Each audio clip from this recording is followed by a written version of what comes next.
नमस्कार साथियों, आप सभी का हार्दिक स्वागत, हार्दिक अभिनंदन। आज हम 2-3 विषयों पर आपके सामने अपने विचार साझा करेंगे। बहुत ही महत्वपूर्ण विषय है। अभी हाल ही में जो L1 का रिजल्ट आया है, इसके अलावा आगामी 10-12 दिन में रीट लेवल 2 साइंस मैथ का रिजल्ट भी आ जाएगा। तो उस पर और इसके अलावा ग्रेड सेकंड जो नई वैकेंसी हैं, उन पर 2-3 विषयों पर आज आपके सामने चर्चा करेंगे। सबसे पहले हम रीट लेवल 1 पर हम चर्चा करेंगे।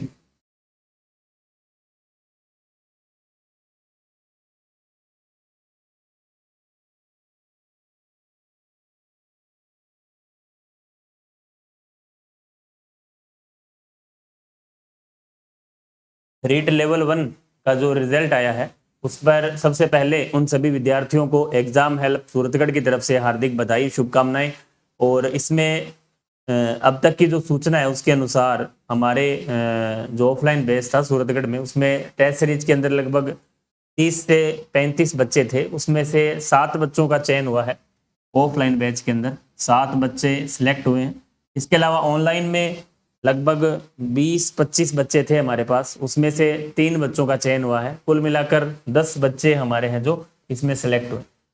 ये बैच सेकंड ग्रेड साइंस के साथ हमने चलाया था, क्योंकि रीट वैकेंसी बिल्कुल साथ थी और काफ़ी डिमांड थी। काफ़ी बार बोला गया कि सर आप बैच स्टार्ट करें, तो हमारे पास केवल ऑफलाइन बैच में अंतिम समय में ये बैच चलाया गया। तो उसमें 35 बच्चे थे, उनमें से 7 बच्चों का चयन हुआ है।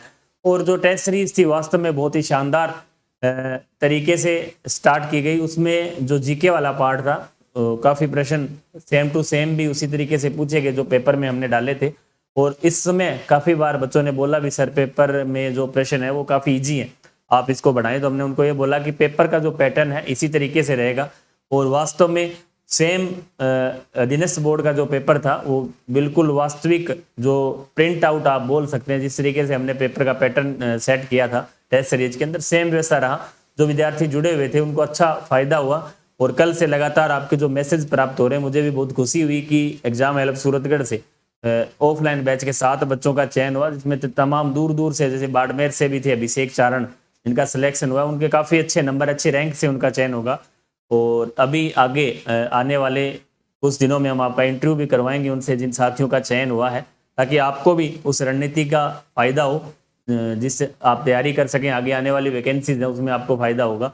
और उन एक बार पुनः उन सभी को हमारी तरफ से बधाई। तो उनका मुख्य आप हम बात करने का, चर्चा का जो विषय है, रीट लेवल 1 का जो परिणाम आया है, उसमें उन्हीं विद्यार्थियों का चयन हुआ है। ऐसा मैंने देखा है कि जिनकी लंबी तैयारी थी। कई बार हम सोच, काफी विद्यार्थी जिनका सिलेक्शन नहीं हुआ उदास भी हैं, सोच रहे हैं कि सर हमारा नहीं हुआ। तो उसमें अभिषेक जो बच्चा था वो बाड़मेर से था, उसका पिछली भर्ती जिस टाइम जो इससे पिछली जो भर्ती हुई थी उस टाइम उस कुछ मार्क्स से वो रह गए थे। की बार सूरतगढ़ आए, उन्होंने लगातार केवल टेस्ट दी और सेल्फ स्टडी की।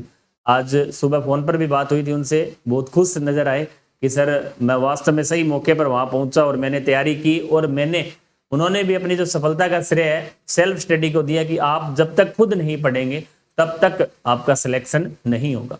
अब आप ये सोच लें कि हम कोचिंग के भरोसे या दूसरे किसी के भरोसे, ऐसा संभव नहीं है। गुरु केवल आपको मार्ग प्रशस्त कर सकता है, बता सकता है इस तरीके से आपको तैयारी करनी है, लेकिन सिलेक्शन का जो आधार है वो आपकी रणनीति, आपकी खुद की जो सेल्फ स्टडी है वो ही रहती। तो अब जिन भी विद्यार्थियों का चयन नहीं हुआ है, किसी कारणवश वो अच्छी तैयारी नहीं कर पाए या लेट जुड़े, या जिन्होंने लेट तैयारी स्टार्ट की, तो उनको भी ज़्यादा सोच विचार नहीं करना है। अभी से अपनी जो तैयारी है वो स्टार्ट कर देनी है, चाहे वो लेवल 1 से हो या लेवल 2 से हो, ग्रेड सेकंड से हो, ग्रेड फर्स्ट से हो। तो आप यदि लगातार किसी भी एक वैकेंसी की आप तैयारी करेंगे तो आपको सफलता 100% मिलेगी। कई बार हम ये सोच लेते हैं कि हम एग्जाम आने के बाद तैयारी करेंगे। जैसा अब माहौल है इस समय, ऐसा माहौल पहले भी था एग्जाम में, जब पिछली बार एग्जाम हुए थे, जब विज्ञप्ति जारी नहीं हुई थी, तो बहुत से साथी हमारे से भी हैं जो ये सोचते हैं कि सर हमें उसी के टाइम तैयारी करनी चाहिए, मतलब जब वैकेंसी आती है उस टाइम हमें तैयारी है जो इसकी स्टार्ट करनी चाहिए। तो ऐसा मैं नहीं मानता, क्योंकि आपको एक एग्जाम पास आउट करने के लिए, ग्रेड 3 हो चाहे ग्रेड सेकंड हो, ग्रेड फर्स्ट हो, उनके लिए कम से कम आपको 8 से 10 महीने की तपस्या की आवश्यकता होती है। जब भी आप उससे पहले, क्योंकि अब हमें सोचना क्या है कि हमारे पास सिलेबस है, बोर्ड ने जो जारी किया वो ही सिलेबस रहना, 1-2 पॉइंट आगे पीछे हो सकते हैं, बाकी सेम सिलेबस। आज से ही आप खुद यदि सेल्फ स्टडी करते हैं तो आपको किसी के भरोसे रहने की आवश्यकता नहीं है। आज से 6 महीने के बाद आप खुद मान जाओगे, खुद बोलोगे कि हाँ मेरी आज तैयारी है। लेकिन हमारी सोच क्या रहती है कि वैकेंसी आ जाए उसके बाद तैयारी स्टार्ट करेंगे, तो उसके बाद तो पूरी दुनिया पड़ेगी। बताओ, आप नहीं, जो भी फॉर्म 8 से 10 लाख फॉर्म लगे हुए हैं रीट लेवल 1 में 2 में, वो सभी पढ़ेंगे। तो आपको उनसे कुछ अलग करना है। वास्तव में यदि आपको सफलता हासिल करनी है तो आप आज से ही अपनी तैयारी स्टार्ट कर दें, या ये ना सोचें कि वैकेंसी आएगी कि नहीं आएगी।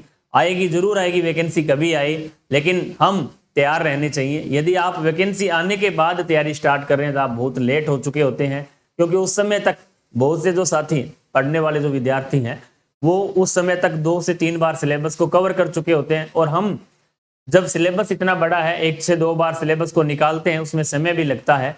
और उस सिलेबस को निकालते निकालते हम कई बार ऐसा भी सोच लेते हैं कि हमारा तो नहीं होगा, क्योंकि एक प्रेशर क्रिएट हो जाता है उस समय, क्योंकि समय कम होता है और लगता है सिलेबस हमें करना है। 2 से 3 महीने में आपको भी पता है इतना बड़ा सिलेबस कवर नहीं हो पाता, उसके लिए हमें 8 से 10 महीने का टाइम पीरियड चाहिए।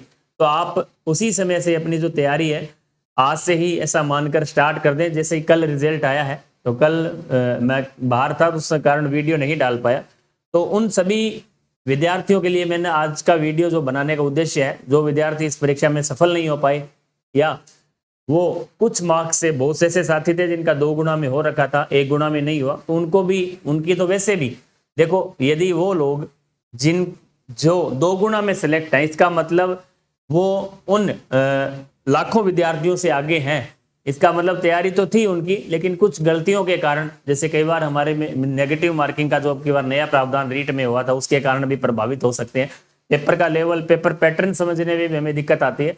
ये चीजें ये समय है, अब जो समय है इन चीजों को सीखने का है। पेपर को कैसे सेट करना है, किस तरीके से ओएमआर फिल करनी है, किन नेगेटिव मार्किंग से कैसे बचा जा सकता है, इस तरह के जो सवाल है ये हम इस समय में आसानी से, क्योंकि जितना ज्यादा हम ओएमआर का अभ्यास करेंगे, बार बार टेस्ट देंगे, तो ये चीजें हमारी जो आदत में आ जाएगी और हमें इसका जो भुगतान है आगे नहीं करना पड़ेगा। यदि आप लास्ट टाइम में तैयारी स्टार्ट करते हैं, उस समय हम टेस्ट नहीं दे पाएंगे, क्योंकि उस समय हमें ऐसा लगता है कि हमारा सिलेबस कवर नहीं है, हमें पहले सिलेबस करना चाहिए।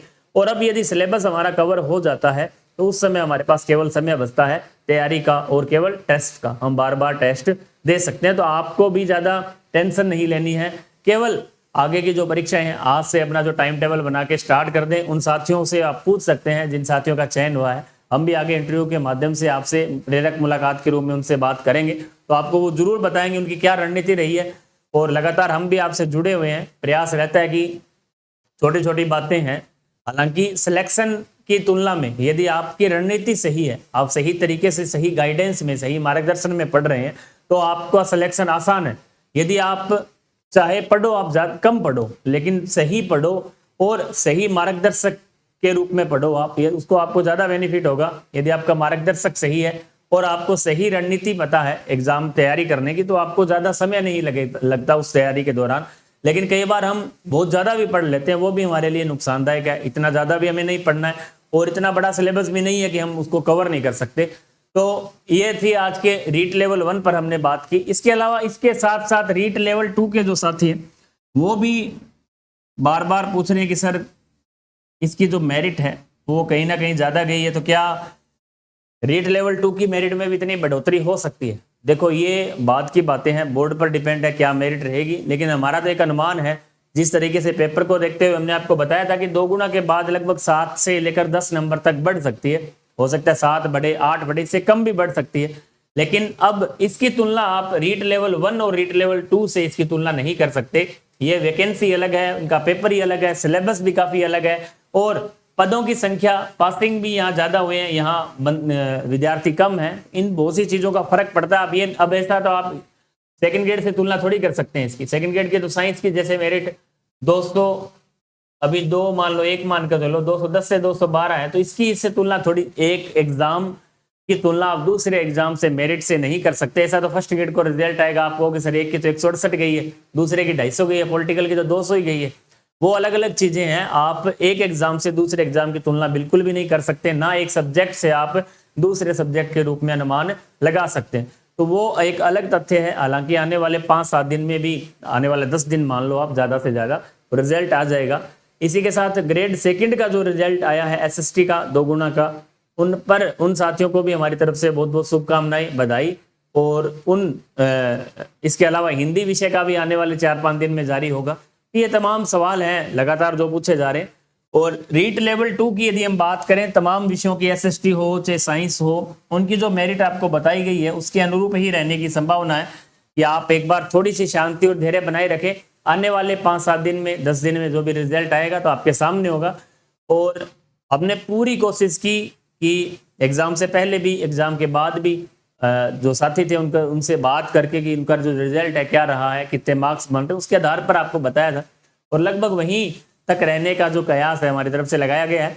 तो आप थोड़ा इंतजार करें 5 से 10 दिन का, उसके बाद आपके जो रिजल्ट है वो सामने होगा। इसके अलावा नई भर्ती प्रक्रियाएं काफ़ी धीमी गति से, काफ़ी विद्यार्थी कह रहे हैं सर हम तैयारी कर रहे हैं, क्या पता नहीं वैकेंसी कब आएगी, क्या करें, क्या करना चाहिए। तो वो आपको एक ही बात मैंने बोली थी कि वैकेंसी 100% आती है, कई बार 2 महीने 3 महीने, क्योंकि अभी डीपीसी का दौर है, डीपीसी हो रही है ग्रेड 3 से 2 में, 2 से 1 में वाइस प्रिंसिपल की, उनमें समय लगता है। यदि मान लो बाय द वे नहीं भी आती तो भी आपको तैयारी है जो जारी रखनी है।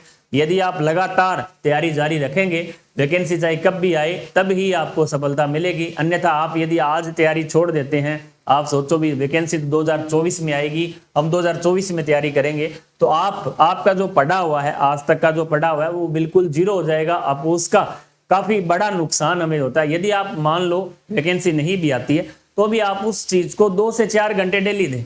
आप ये सोच कर चलें कि हमें 2-4 घंटे डेली पढ़ना है। जिस भी विषय की आप, जैसे साइंस सेकंड ग्रेड से कर रहे हो, एसएसटी से कर रहे हो, हिंदी से हो, तो आपको उस विषय को डेली, क्योंकि वो चीजें आप पहले पढ़ चुके हैं, हमारी एक आदत रहनी चाहिए पढ़ने की, ताकि उसमें हमें ज्यादा जुड़ने में समय नहीं लगेगी। यदि आप उसमें गैप, हमारा साल का, 6 महीने का, 8 से 10 महीने का गैप यदि हो जाता है तो वो सब्जेक्ट बिल्कुल जीरो हो जाता है हमारा। आपको कल आप उस किताब को खोलेंगे तो आपको लगेगा कि ये तो हमने कभी देखा ही नहीं, कभी पढ़ा ही नहीं। चाहे आपने पिछली बार साल भर उसकी तैयारी की है, लेकिन वो चीजें बिल्कुल अचेतन मन में चली जाती है।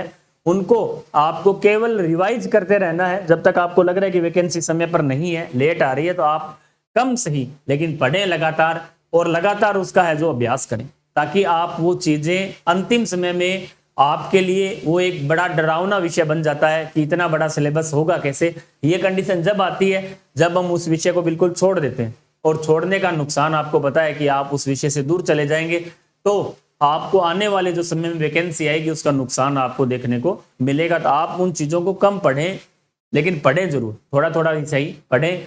और संभावनाएं है कि सितंबर में पूरी संभावना है आने की। यदि मान लो नहीं भी आती है, डीपीसी लेट होती है, तो भी आगे वैकेंसी जरूर आएगी, क्योंकि डीपीसी होने के बाद स्कूलों में 50% पद खाली होंगे। अलग अलग सब्जेक्ट के 50% पद खाली होंगे अलग अलग। जैसे ग्रेड 3 की जो डीपीसी है वो ग्रेड 2 में हो रही है, ग्रेड 2 की ग्रेड 1 में हो रही है, और ग्रेड 1 की वाइस प्रिंसिपल में हो रही है, और वाइस प्रिंसिपल की प्रिंसिपल।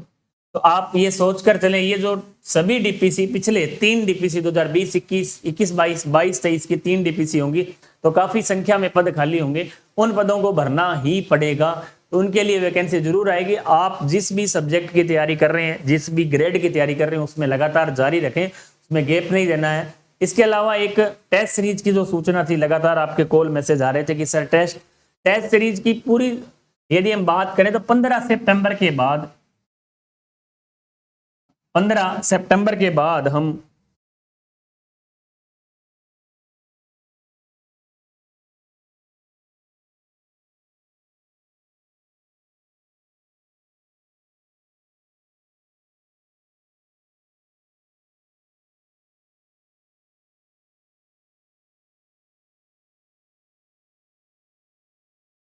जैसे हम साइंस की बात करें,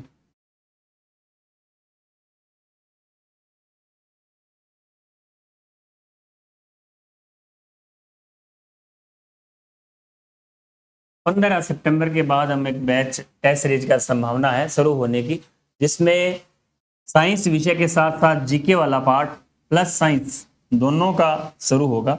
इसमें आपको कोशिश रहेगी कि साइंस के अंदर हम बात करें तो उसमें वीडियो सॉल्यूशन आपको मिलेगा। ग्रेड 2 साइंस का एक वीडियो सॉल्यूशन वाली टेस्ट सीरीज हम शुरू करेंगे, टॉपिक वाइज, जिसमें हर एक टॉपिक के आपको बढ़िया 50 प्रश्न उसका वीडियो सॉल्यूशन और प्रश्न भी उस लेवल के जो हमारे एग्जाम में पूछे जाते हैं। इसके अलावा उन सब जो पीछे के एग्जाम्स हुए हैं उनमें से रिलेटेड प्रश्न डाले जाएंगे, ताकि आपको उन सब चीजों को देखने की आवश्यकता। हम कई बार बोलते भी है कि आपको पिछले पेपर हल करने हैं, तो उन पिछले पेपरों में से प्रश्न मिलेंगे। उसके अलावा उन्हीं कैटेगरी के प्रश्न एनसीईआरटी बेस सारे आपको केमिस्ट्री में, फिजिक्स में और बायो में बहुत ही शानदार टेस्ट सीरीज रहेगी। पिछले दिनों में आपने देखा होगा ग्रेड साइंस का जो रिजल्ट आया था, उसमें हमारे राजस्थान के अंदर 65+ सिलेक्शन थे, जो एक अपने आप में एक रिकॉर्ड कह सकते हैं हम। बहुत से आपने देखा भी होगा कोचिंग संस्थान वालों को पोस्टर के लिए बच्चे नहीं मिले थे, फोटोज नहीं मिले थे। क्यों? कारण था कि पूरे राजस्थान के अंदर एकमात्र टेस्ट सीरीज थी हमारी जिसने 65+ सिलेक्शन दी है। तो अपने आप में एक बहुत बड़ी बात है, 65+ सिलेक्शन राजस्थान में करना कोई मामूली बात नहीं है, और केवल वो भी टेस्ट सीरीज के आधार पर। उसका कारण था कि एक ऐसा टाइम टेबल सेट किया हुआ था कि जो टॉपिक वाइज टेस्ट सीरीज थी, आपको टॉपिक के साथ मतलब हर एक टॉपिक में आपको ऐसे प्रश्न मिलेंगे। वो वास्तव में ऐसे प्रश्न थे जो बहुत ही मेहनत के द्वारा बनवाए गए थे, कारण कि एनसीईआरटी बेस पुराने जो पेपर है उनसे रिलेटेड प्रश्न भी डाले गए थे, ताकि आपको एग्जाम में अलग मशक्कत करने की आवश्यकता नहीं है, ढूंढने की आवश्यकता नहीं है। केवल आपको तैयार मटेरियल मिला था, उसमें फिजिक्स हो, केमिस्ट्री हो, बायो हो। तो आपको इसी तरह की जो नई टेस्ट सीरीज अभी तैयार हो रही है अपडेट, जिसके अंदर बायो, फिजिक्स, केमिस्ट्री सबका वीडियो सॉल्यूशन रहेगा। आपकी बार पिछली बार वीडियो सॉल्यूशन नहीं था, तो आपको यदि आप उन टेस्ट सीरीज के प्रश्नों को भी हल कर लेते हैं। कई बार साइंस में दिक्कत ये आती है, सबसे ज्यादा जो नए विद्यार्थी हैं या पुराने भी हैं जिनका सिलेक्शन नहीं हुआ, कारण ये था कि हमें पढ़ना क्या, इस चीज का हमें पता नहीं है अभी तक। अब बायो में पहली यूनिट इतनी बड़ी है, सेल वाली, जब क्या पढ़े क्या छोड़े। तो जब आप टेस्ट दोगे, प्रश्न देखोगे, तो आपको पता चलेगा कि इस टेस्ट में इस प्रश्न जो टॉपिक है, इस टॉपिक में से इस तरह के जो प्रश्न है पूछे जाते हैं, उससे आपको बहुत बेनिफिट होता है। क्योंकि राजस्थान में साइंस के क्षेत्र में जहां तक मैंने अध्ययन किया है, अब तक कोई ऐसी प्रभावी टेस्ट सीरीज या प्रभावी मार्गदर्शक दिखाई नहीं देता। तो उसका खामियाजा जो है साइंस के विद्यार्थियों को भुगतना पड़ रहा है। पिछली बार भी मेरिट का जो क्राइटेरिया था वो 200 के आसपास रहा, इस बार भी फिर वापस 200 के आसपास है। कारण कि जो विद्यार्थी है वो सही जगह पहुंच नहीं पा रहा कि हमें पढ़ना क्या है। तैयारी करते हैं, कोचिंग भी करते हैं। अब कोचिंग वालों का काम है, उन्होंने सिलेबस करा दिया, काम खत्म। अब वो आपको ये नहीं बताएंगे कि हमें पढ़ना क्या है, किस तरीके से पढ़ना है, पेपर को हल कैसे करना है, पैटर्न क्या रह सकता है, केमिस्ट्री में किस यूनिट्स महत्वपूर्ण है, बायो में कौन सी यूनिट महत्वपूर्ण है, वास्तव में क्या पूरा सिलेबस ही महत्वपूर्ण है। नहीं, आपको ऐसी चीजें, क्योंकि सिलेबस साइंस का इतना बड़ा है कि हम पूरे सिलेबस को कवर नहीं कर पाते। तो उसके लिए हमें एक सटीक रणनीति के तहत आपको तैयारी है जो करनी पड़ेगी। वास्तव में उन टॉपिक्स का चयन करें, एग्जामिनर पर्सन कहां से उठा रहा है। यदि ये चीजें आपके दिमाग में बार बार आएगी, दिमाग यदि आपका वहां क्लिक कर रहा है, इसका मतलब आप सही दिशा में जा रहे हैं। और जब आप प्रश्नों को, ऑब्जेक्टिव टाइप के प्रश्नों को हल करेंगे, तो आपको वास्तव में पता चलेगा कि एग्जामिनर प्रश्न कहां से पूछ रहे हैं और हम कहां पढ़ रहे हैं। हमारा जो रास्ता है वो बिल्कुल अलग है, क्योंकि साइंस का यदि हम पर्टिकुलर बात करें तो वहां सिलेबस बहुत बड़ा है, और बहुत बड़े सिलेबस में विद्यार्थी सही जगह पहुंच ही नहीं पाता है। यदि उसने बायो पढ़ ली तो वो केमिस्ट्री नहीं पढ़ पाएगा, और बायो केमिस्ट्री पढ़ ली तो वो फिजिक्स नहीं पढ़ पाएगा, और फिजिक्स जिसने पढ़ ली वो बायो की तरफ नहीं जाएगा। तो सिलेबस इतना बड़ा है, इसमें अपने आप को छंटनी करके पूरे सिलेबस को पढ़ना पड़ेगा। उसके लिए एक सटीक रणनीति हमने तैयार की है, पिछली बार भी, अब की बार भी। तो ऐसे टेस्ट पेपर हम तैयार करवा रहे हैं कि आपको कोचिंग की भी आवश्यकता नहीं पड़ेगी। आप यदि सेल्फ स्टडी करके उन पेपरों को हल करेंगे तो आपको पता चलेगा कि वास्तव में हम इतने दिन अंधेरे में थे, क्योंकि हम पढ़ लेते हैं। जैसे पढ़ाने वाले कोचिंग इंस्टीट्यूट में भी आपको पढ़ाएंगे, नोट्स बनाओगे, लास्ट में नोट्सों का चट्टा आपके पास तैयार हो जाएगा। और जब उसका रिवीजन करेंगे तो रिवीजन करें कैसे, कहां से पढ़ें, कहां छोड़ें, कौन से टॉपिक पढ़ें, किसको छोड़ें, किस तरीके से पढ़ें। और जब एग्जाम में प्रश्न आते तो हमारे से हल नहीं होते। तो इस तरह के जो तमाम सवाल उन सबको मद्देनजर रखते हुए 15 सितंबर के बाद कभी भी जो आपकी टेस्ट सीरीज शुरुआत हो जाएगी, उसका निश्चित टाइम टेबल होगा, एक शेड्यूल होगा, वो हम डाल देंगे। इसके लिए आप प्ले स्टोर में जाकर हमारा जो एप्लीकेशन है एग्जाम हेल्प सूरतगढ़ के नाम से, उसको आप डाउनलोड कर सकते हैं। उसमें आपको सूचनाएं मिल जाएंगी। टेलीग्राम चैनल है टॉपर्स रणवीर सर सूरतगढ़, उसको आप ज्वाइन करें। जो भी आपके सवाल हैं तो आप हमसे सीधे जुड़ सकते हैं, पूछ सकते हैं। आपको जो भी समस्याएं आ रही है उसके लिए हम बिल्कुल तैयार हैं। तो आज हमने चर्चा की है ग्रेड साइंस के विषय पर। रीट लेवल 1 पर, रीट लेवल 2 पर, इसके अलावा तमाम जो नई भर्ती हैं उन पर, ताकि आने वाले समय में आप उन वैकेंसियों का इंतजार ना करें। आने वाली जो समय है उसके अनुसार अपने आप को तैयार रखें कि वैकेंसी कभी भी आ सकती है। जब भी वैकेंसी आए उससे पहले हमारा जो सिलेबस है कम से कम एक बार रिपीट हो, रिवीजन हो जाए। उसके बाद हम उसके बार बार टेस्ट के द्वारा या खुद बार बार अभ्यास के द्वारा उन प्रश्नों को तैयार कर सकते हैं। तो नेक्स्ट वीडियो में हम फिर आपसे मुलाकात करेंगे, विशेष लेकर साइंस सेकंड ग्रेड की पूरी जो टेस्ट सीरीज है उसको सोल्यूशन टेस्ट सीरीज पर संपूर्ण हम चर्चा करेंगे, किस प्रकार से होगी, क्या टाइम टेबल रहेगा, तो उस पर हम आगे नेक्स्ट वीडियो में चर्चा करेंगे। और इसके अलावा आगे जो भी जीके वाला पोर्शन है उस पर भी हम चर्चा करेंगे, जीके को किस तरीके से आपको तैयार करना है संपूर्ण जानकारी के साथ नेक्स्ट वीडियो में आपसे। तब तक के लिए जय हिंद, जय भारत, जय राजस्थान।